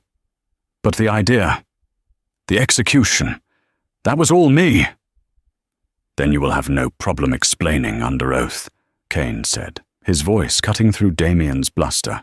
"Why your patent application, filed on May 9, 2008, contains verbatim code from Ms. Vance's thesis, a thesis she had submitted to her review board 3 weeks prior. A thesis, I might add, that you personally helped her print and bind." The room spun. He remembered that night. She had been exhausted, stressed about her defense. He'd taken her thesis to the 24-hour Kinko's, and he'd made a copy for himself. It was just to help him understand her work, he'd told her. Marcus Thorne finally spoke, his voice weak. "Your Honor, in light of these allegations, we request a recess to review these materials." "A recess?" Kane laughed, a dry, humorless sound. "Mr. Thorne, this isn't a discovery issue. This is a reckoning. We are not settling. We are not negotiating. Ms. Vance is not here for a piece of the pie. She's here for the entire bakery. We are filing to have the patent for the Helios algorithm invalidated and reverted to its rightful creator, which would make Ms. Elara Vance the 100% owner of the core asset of Ashford Dynamics." Damien Ashford finally understood. His biggest mistake wasn't underestimating her. It wasn't leaving her. It was stealing from her. And he'd done it believing she was too weak, too simple, too in love with him to ever fight back. He looked across the room at the stranger in the Tom Ford suit. He wasn't seeing his mousy, cast-off wife. He was seeing the brilliant, formidable woman he had betrayed. And she had just checkmated him in front of the world. "Judge," Damien said, his voice a broken whisper. "Recess. Now." Judge Dominguez looked from him to Elara, her expression grim. "Recess granted. But Mr. Ashford, I suggest you and your counsel use the time wisely, because from where I'm sitting, Mr. Kane just brought a cannon to a knife fight." The past didn't just haunt Damien. It ambushed him. As he sat in a sterile conference room, the hum of the fluorescent lights mixing with the frantic whispers of Marcus Thorne on the phone with his partners, Damien was no longer in the courthouse. He was back in Cambridge, Massachusetts, 15 years ago. He wasn't a billionaire. He was just Damien, a charismatic, ambitious MBA student with a $100 haircut and a mountain of student debt. He had a talent for presentations and a hunger that bordered on sociopathic, and he had just met Elara Vance. She was nothing like the women he usually pursued. She wasn't an heiress or a socialite. She was a PhD candidate in computational logic, a genuine prodigy who lived in the computer lab. She wore glasses, old sweaters, and her hair was almost always in a messy bun. He'd met her at a campus mixer he'd crashed, and while his friends were hitting on the undergrads, he'd found himself cornered by her near the snack table. She hadn't been impressed by his talk of venture capital or market disruption. She'd started talking about problems. Real problems. The inefficiency of global shipping. The waste in supply chains. "The problem isn't the trucks," she'd said, her eyes bright with a fire he hadn't seen before. "It's the prediction. We're reactive. We wait for an order, then find a truck. What if you could build a system that knew what people would order before they did? What if you could model demand so perfectly that the product was already moving toward the customer before they even clicked buy?" He'd been intrigued. He'd used all his charm to get a second date, and a third. He'd listened as she, starved for someone to talk to who wasn't an academic, poured out her life's work. She called it Helios, after the all-seeing God. It was brilliant, it was revolutionary, and he knew, with a cold, clear certainty, that she had no idea what it was worth. She saw it as a beautiful piece of mathematics, a way to solve a puzzle. He saw a path to $1 billion. The memory that slammed into him now, in that cold conference room, was specific. It was the week her mother, back in Ohio, had taken a turn for the worse. Ilara had flown home, distraught, to be by her mother's bedside, leaving her entire life's work on her messy desk. She had just completed the final draft of her thesis. She had called him, crying, worried about missing her submission deadline. "Don't worry about a thing, baby," he'd cooed into the phone, his voice a perfect facsimile of love and support. "I'll handle it. I'll take the draft to the print shop, get it bound, and submit it to your professor. You just be with your mum. That's all that matters." He had done just that. He'd gone to her apartment, used the key she'd given him, and found the thesis on her desk. Helios, a predictive framework for non-linear logistical modeling. He'd stood there in her quiet, book-filled apartment and read the abstract. It wasn't just a theory. She had written the base code, thousands of lines of it. He took it to the Kinko's on Mass Ave, and as the machine hummed, he'd printed 2 copies, one for her professor and one for him. Her mother passed away 2 days later. Ilara was gone for 2 weeks, lost in a fog of grief. In those 2 weeks, Damien Ashford, the ambitious MBA, became Damien Ashford, the predator. He rented a tiny office, hired a patent lawyer with the last of his student loan, and filed for a provisional patent for a proprietary logistics algorithm. He used Ilara's code, her diagrams, her words. He just put his name on it. When she returned, broken and grieving, he was her rock. He held her. He told her he was starting a small consulting firm to try out some of our ideas. He asked her to sign some incorporation papers to make it official. "Am I a partner?" she'd asked, her eyes red from crying. "Of course, baby," he'd lied, kissing her forehead. "We're partners in everything." She signed. She didn't read the fine print. Why would she? She trusted him. He had just handled her thesis. He was the man she was going to marry. The paper she signed made her a corporate secretary with 0 shares. For the first 3 years of their marriage, while he raised capital and built the brand, she was the one in the back room, refining Helios. She'd sit for 18-hour stretches, debugging the code, scaling the architecture, believing she was helping their dream.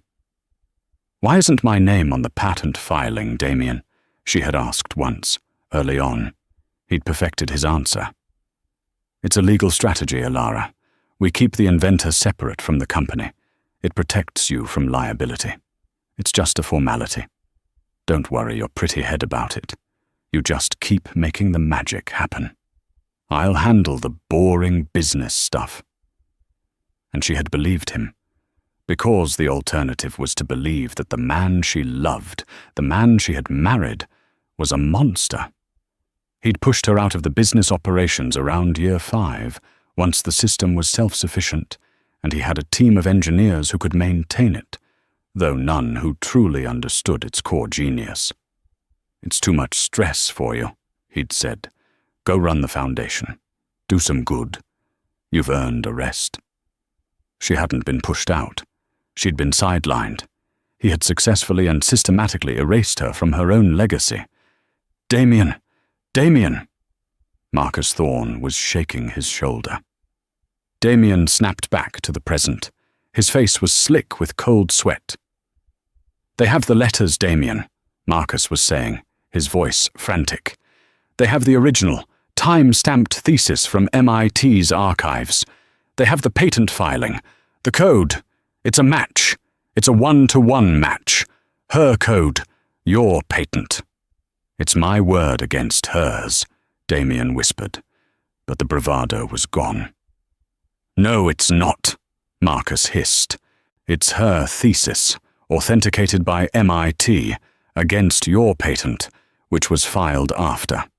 And you were a business student. You had no background in computational logic.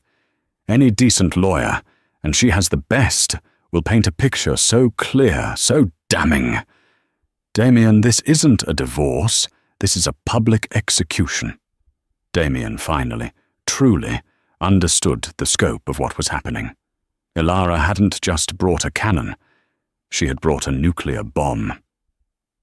"What does she want?" Damien asked, his voice hollow. "She doesn't want anything, Damien," Marcus said, slumping into a chair. "She's not here to negotiate. She's here to take.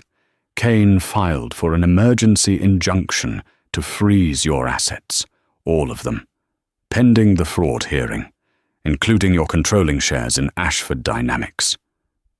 The room tilted. "Freeze his assets? She can't do that." "She just did.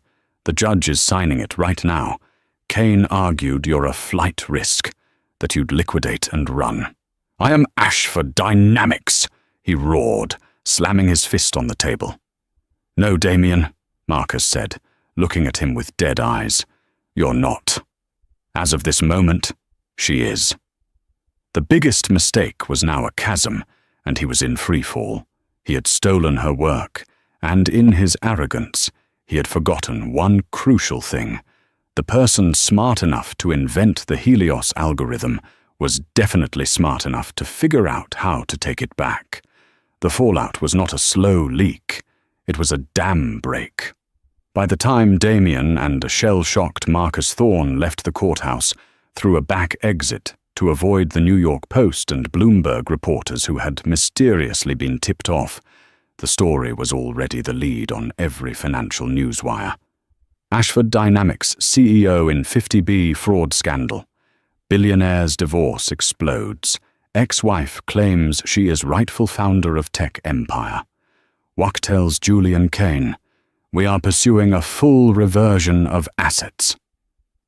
Damien's phone, a custom-built encrypted device, was vibrating so hard it nearly fell off his car's console. It was a deluge of calls, his PR chief, his COO, the chairman of his board, Arthur Henderson, and Isabel. He swiped to answer Isabel's call. "Isabel, thank God, it's a nightmare." "Damien, what is this?" Her voice was not the warm, purring contralto he adored. It was sharp, brittle and terrified. "The Journal is calling my gallery. They're asking if I knew you were a fraud. It's a lie, Isabel. It's a shakedown. My lunatic ex-wife. A lie? Damien, they're showing code comparisons on CNBC. They have your letters to her. Your Helios idea is going to change the world, Ilara. Is that a lie?" He was silent. The speed of the leak was staggering. Ilara and Kane hadn't just come to court. They had come with a fully prepared media assault. "Damien?" Isabel's voice was rising, a note of hysteria creeping in. "My name is tied to yours. My gallery's patrons are... They're board members, Damien. They're trustees. I can't be associated with this. I can't." "Isabel, calm down," he said, his own panic rising. "I will fix this. I will bury her in legal fees. I will fix it." "Damien, your assets are frozen. Our assets. The penthouse. My gallery. I'm supposed to be chairing the Met fundraiser next month. I'm ruined." "You're ruined. I'm the one being attacked." "This is not what I signed up for," she shrieked. "I did not sign up for public humiliation and a thief." The line went dead. Damien stared at the phone. "Isabel! Isabel!" he called back. It went straight to voicemail. He threw the phone across the sedan, where it shattered against the partition. "Drive!" he roared at his driver. He arrived at the Ashford Dynamics headquarters, a gleaming tower of black glass in Hudson Yards, to a scene of chaos. The lobby was a circus of reporters. He had to be bundled through a service entrance by his security team. When he reached the 50th floor executive suite, his COO, David Chen, and his entire senior legal team were waiting. Their faces were ashen. "The stock, Damien," David said, pointing to the wall-mounted screen. Ashford Dynamics, ASH-D, was in freefall. It had triggered 2 circuit breakers in the first hour of trading. They were down 30%, billions in value, evaporating in minutes. "The board has called an emergency session, by phone, in 1 hour," said his general counsel. "They want your head, Damien. Not on a platter. On a spike." "Get Marcus on the phone," Damien ordered, stalking into his office. "We fight this. We file a countersuit. Slander, libel, extortion. Against Julian Kane?" the general counsel asked, aghast. "That's like suing a grizzly bear for being mauled. Damien, the evidence. We've seen the filing, the thesis, the timestamps. It's bad." "I gave her everything," Damien roared, sweeping a collection of architectural models off his desk. They shattered on the floor. "Did you?" David Chen asked quietly. He was a man who had been with Damien for 10 years, a man who had always been loyal. But now, his eyes were cold. "I always wondered, how you, a business guy, came up with an algorithm that complex. I assumed you hired a genius. I never assumed you married one. And then stole from her." The betrayal from his own right-hand man cut deeper than the stock price. "Get out," Damien whispered. "The board meeting is in 58 minutes, Damien. You need a defense, not a tantrum." David left the office, closing the door quietly. Damien was alone.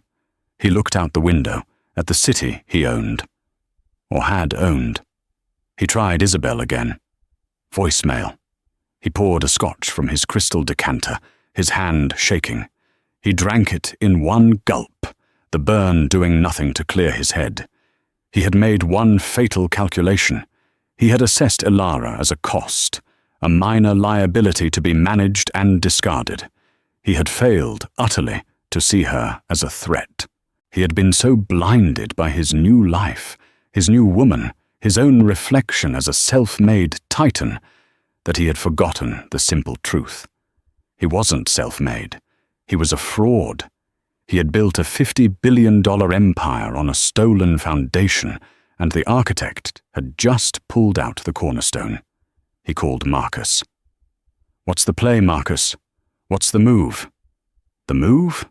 Marcus's voice was hollow. "The move is we pray. They've outmaneuvered us at every turn. They've poisoned the board. They've poisoned the press. And they have the truth on their side. They didn't just come to win a divorce case, Damien. They came to conquer." The secure line on his desk buzzed. It was Arthur Henderson, the chairman of the board. It was 10 minutes early. Damien stared at the flashing red light. He picked up the receiver. "Arthur." "Don't Arthur me, son," the old man's voice crackled. "You have 60 seconds to explain to me why I shouldn't call for a vote of no confidence and have you removed by security before this call is over." The unraveling was complete. He was king of a castle that was dissolving into sand, and it was all because he had broken the one person he should have revered, and believed she would be too weak to pick up the pieces and build a weapon. The board meeting was a bloodbath. It wasn't a discussion, it was a sentencing. 30 years, Damien! Arthur Henderson's voice boomed over the conference call. 30 years I've been on this board from your first round of funding, and in one morning you have personally incinerated $18 billion of shareholder value. Arthur, it's a baseless claim. Baseless. Our legal team has reviewed the filing from Kane. Baseless is not the word they're using. Indefensible is. Catastrophic is. Did you really steal your wife's doctoral thesis and pass it off as your own? Damien was silent. The admission was too damning. The denial was too weak. That's what I thought, Henderson spat. The vote is unanimous, Damien. You are suspended as CEO and chairman of Ashford Dynamics, effective immediately. David Chen will take over as acting CEO. Your access to all company accounts, facilities, and communications is revoked. Security is on their way to your office to escort you from the building. You are a disgrace. The line clicked dead. Damien sat at his vast, empty desk, suspended, revoked, escorted. The door opened. It wasn't security. It was David Chen. He looked uncomfortable, but his eyes were firm. Damien, it's time. You knew this? You went along with it? Damien whispered. It wasn't a choice. It was triage. You are the wound, Damien. We have to cut you off to save the company. The board is already preparing to open negotiations with Ms. Vance. Negotiations? They're going to offer her a board seat, royalties, a massive settlement, anything to stop the injunction and the fraud case. She won't take it, Damien said, a sudden, horrifying clarity coming to him. She doesn't want a settlement. She wants this. She wants the company. Then she'll get it, David said flatly. Security is waiting in the hall. Please, just go quietly. Damien Ashford, the man who had his face on the cover of Forbes and Fortune, the man who advised presidents and shaped global markets, was walked out of his own building by two uniformed guards, his personal effects in a small cardboard box. The lobby was a war zone of flashing cameras. He said nothing, his face a mask of stone, as he was bundled into his car. "Where to, sir?" his driver asked. Damien realized with a sickening lurch that he didn't know. The penthouse was his, but it was also theirs. It was where Isabel was. He couldn't face her. He couldn't face anyone. The Connecticut house, he mumbled. The house he had bought for Ilara. The one he was going to give her as a parting gift. The irony was so bitter it choked him. The drive was 2 hours of agonizing silence. His personal phone, the one that wasn't shattered, was dead. He'd left the charger in his office. He was, for the first time in his adult life, completely disconnected. He arrived at the sprawling, empty colonial mansion. He'd only been here a handful of times. It was Ilara's domain. He used his key, and the alarm beeped. He punched in the code, their anniversary. Another bitter irony. The house was cold. It was clean. A service must still come, but it was sterile, empty. He walked through the dark, unfamiliar rooms. He found the kitchen and, in the back of a cabinet, a bottle of vodka. He took it and a glass into the living room and sat. There was no art on the walls, no designer furniture, just comfortable, simple Ilara pieces. Bookshelves lined every wall, filled with texts on mathematics, philosophy, history, and poetry. He drank. He waited. For what, he didn't know. He must have fallen asleep, because he woke to the sound of a car in the driveway. It was dark outside. He scrambled to his feet, his heart pounding. Was it Ilara? Had she come to... What? Gloat? The front door opened. It was Isabel. She was not in her usual glamorous attire. She was in jeans and a black turtleneck, her hair pulled back. She was followed by two men with dollies. "Isabel!" His voice was a croak. She jumped, startled. "Damien! What are you doing here?" I live here. What are you doing here? And who are they?" I was just—" she stammered. The men behind her were carrying a large, bubble-wrapped painting. It was a Richter. His Richter. The one from the penthouse. "What is this?" he asked, the dread solidifying in his stomach. "Damien, I can't," she said, her voice small. "I can't be linked to this. You're looting my apartment." "Our apartment, and it's not looting. It's protecting my assets. The press, the lawsuits. They're going to take everything, Damien. They're going to freeze my accounts just for knowing you." "So, you're stealing from me, the Richter?" He looked past her to the driveway. Her car was packed. "You're leaving. I have to," she cried, her curated facade cracking. "I'm not like her, Damien. I don't have some secret genius claim. I am what I am. And what I am is a woman who cannot be seen with a criminal." "A criminal? I am not a criminal." "You're a liar," she screamed. "You lied to me. You let me believe you were this self-made man, this genius. You're just a common thief. You're no better than someone who grabs a purse on the street. You just stole a bigger purse." She pushed past him. "The men are just getting the rest of my personal effects, my clothes, the art I personally curated, the art I paid for. Consider it a severance package," she spat, her voice dripping with the same venom he had used on Ilara just that morning. "I'm flying to Zurich tonight. My lawyers will be in touch with whoever is handling your bankruptcy." She walked out the door. Damien stood in the cold, dark foyer of his wife's house, holding an empty vodka bottle. He had lost his company. He had lost his reputation. And he had just lost the woman he'd thrown his entire life away for. He sank to the floor, the full, crushing weight of his mistake finally settling on him. It wasn't just the theft. It was the arrogance. It was the belief that Ilara was a thing to be discarded. It was the hubris of thinking he was the star, when he had only been a thief who stole the sun. He was alone, in the dark, with nothing left but the ghosts of his own colossal, life-shattering failures. The fall was complete. All that was left was the reckoning. 3 weeks later, Damien Ashford was unrecognizable. He hadn't been to Connecticut since that night. He was holed up in a rented condominium in Battery Park, living under an assumed name. He had been forced to sell his Patek Philippe and 2 other watches just to pay for his new, cheaper lawyers.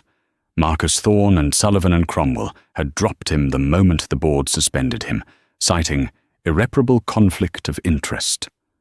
His new lawyers were scrappers, but they were grim.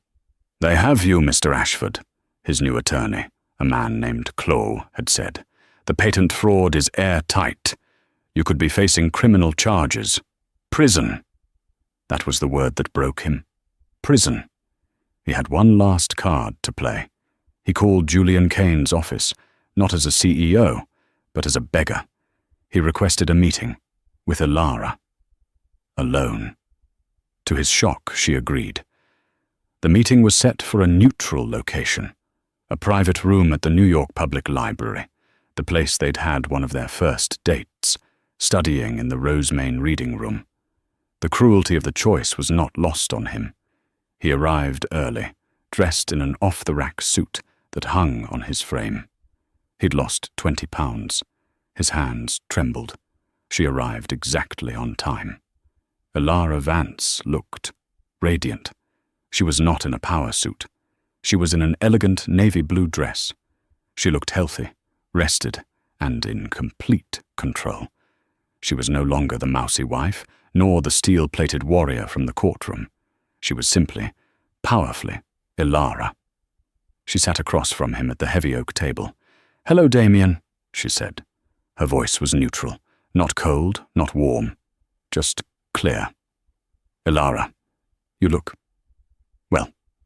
"I am," she said. "I've been sleeping through the night for the first time in 15 years. The silence stretched. He had prepared a speech, a plea. It all evaporated. "Why?" he finally whispered. "Why this?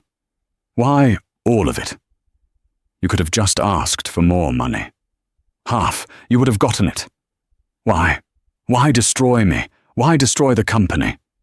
Ilara leaned forward, and for the first time, he saw a flicker of the fire he'd first seen at that long-ago mixer. "Destroy the company?" she said, her voice low. "I'm not destroying it, Damien. I'm saving it. It was my company. It was built on my work. You were just a very convincing figurehead. I built the business side. I raised the capital. I made the deals." "Yes, you did," she agreed, surprisingly. "You are a brilliant salesman, Damien. The best I've ever seen. But you can't sell an empty box. I built the engine. And you locked the engineer in the basement and told the world you'd built it yourself." She shook her head, a small, sad gesture. "I didn't do this for the money, Damien. You still don't see that, do you? You took my $20 million settlement and you thought it was generous. You were giving me 0.037% of a company I created. So it's revenge," he said bitterly. "No," Ilara said, and her voice was firm. "It's justice. It's reclamation. You didn't just steal my code. You stole my life. You convinced me I was nothing. You told me to run the foundation and not worry my pretty head. You sidelined me, dismissed me, and then you threw me away for a newer, shinier model. You thought I was a footnote in your biography. You forgot I was the author." She had been planning this for years. He saw it now. The moment she knew their marriage was over, the moment he'd brought Isabel to their anniversary dinner, she hadn't just cried. She had started working. She had retrieved her old thesis. She had found a lawyer. She had prepared. What happens now?" he asked. "Now," Ilara said. "You sign the papers." She slid a document across the table. It wasn't from Julian Kane. It was from the board of Ashford Dynamics. "The board and I have reached an agreement," she explained. "The civil suit will be settled. In exchange, I will receive a 51% controlling interest in Ashford Dynamics. I am the new chairwoman. The company will be rebranded. We're considering Helios Global." Damien's head swam. 51%. "And me?" he whispered. "What's left for me?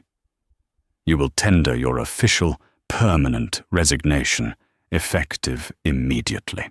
You will publicly acknowledge me as the original architect and creator of the Helios algorithm. You will forfeit all your shares, except for 1%. He looked at her, confused. 1%? Why? "That's your severance, Damien. 1% of the company you stole. It's still, what, $500 million? More than enough to live on. You won't go to prison. You won't be broke. You'll just be gone."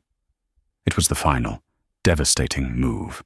She wasn't just defeating him. She was showing mercy. A cold, calculated corporate mercy that left him with nothing but money. He would have no power, no legacy, no name. "You're erasing me," he said. "No," Ilara said, standing up. "You erased me. I'm just correcting the record." He stared at the paper. His entire life, his empire, his name, all reduced to this. He picked up the pen. His hand shook so violently he could barely form the letters. He signed. He pushed the paper back to her. He had one last question. The one that truly mattered. Did you ever love me, Ilara? Or was I just a convenient salesman for you, too? Ilara paused at the door. She looked back at him, and for a fleeting instant he saw the mousy girl from the library, the woman who had once looked at him like he was the center of the universe. I loved you more than anything, Damien, she said, and her voice was thick with a grief so old it was almost dust. I loved the man I thought you were. I mourned him for years, even while I was still married to him. She turned. My biggest mistake was loving you. Your biggest mistake, she said, tapping the document in her hand, was thinking I wouldn't be smart enough to survive you. She walked out of the library, leaving him alone with the echo of her words. Damien Ashford was no longer a billionaire. He was no longer a CEO. He was just a man in a cheap suit, in an empty room, with $500 million he didn't deserve, and a legacy that was now, officially, a lie. He watched from the window as Ilara Vance got into the back of a black Maybach, the one that used to be his, and drove away, off to run the company she had built, finally, under her own name. In the end, Damien Ashford didn't just lose his company, he lost his name. He learned that the quietest person in the room is often the most dangerous, and that a signature on a patent means nothing against the power of the truth. Ilara Vance didn't just take back her company, she took back her life. What did you think of Ilara's ultimate move? Was it perfect justice, or was it cold-blooded revenge? Let us know your thoughts in the comments below. If you loved this story of high-stakes drama and ultimate comeuppance, make sure to hit that like button, share this video with a friend who loves a good comeback story, and hit subscribe so you never miss a new video. Thanks for listening.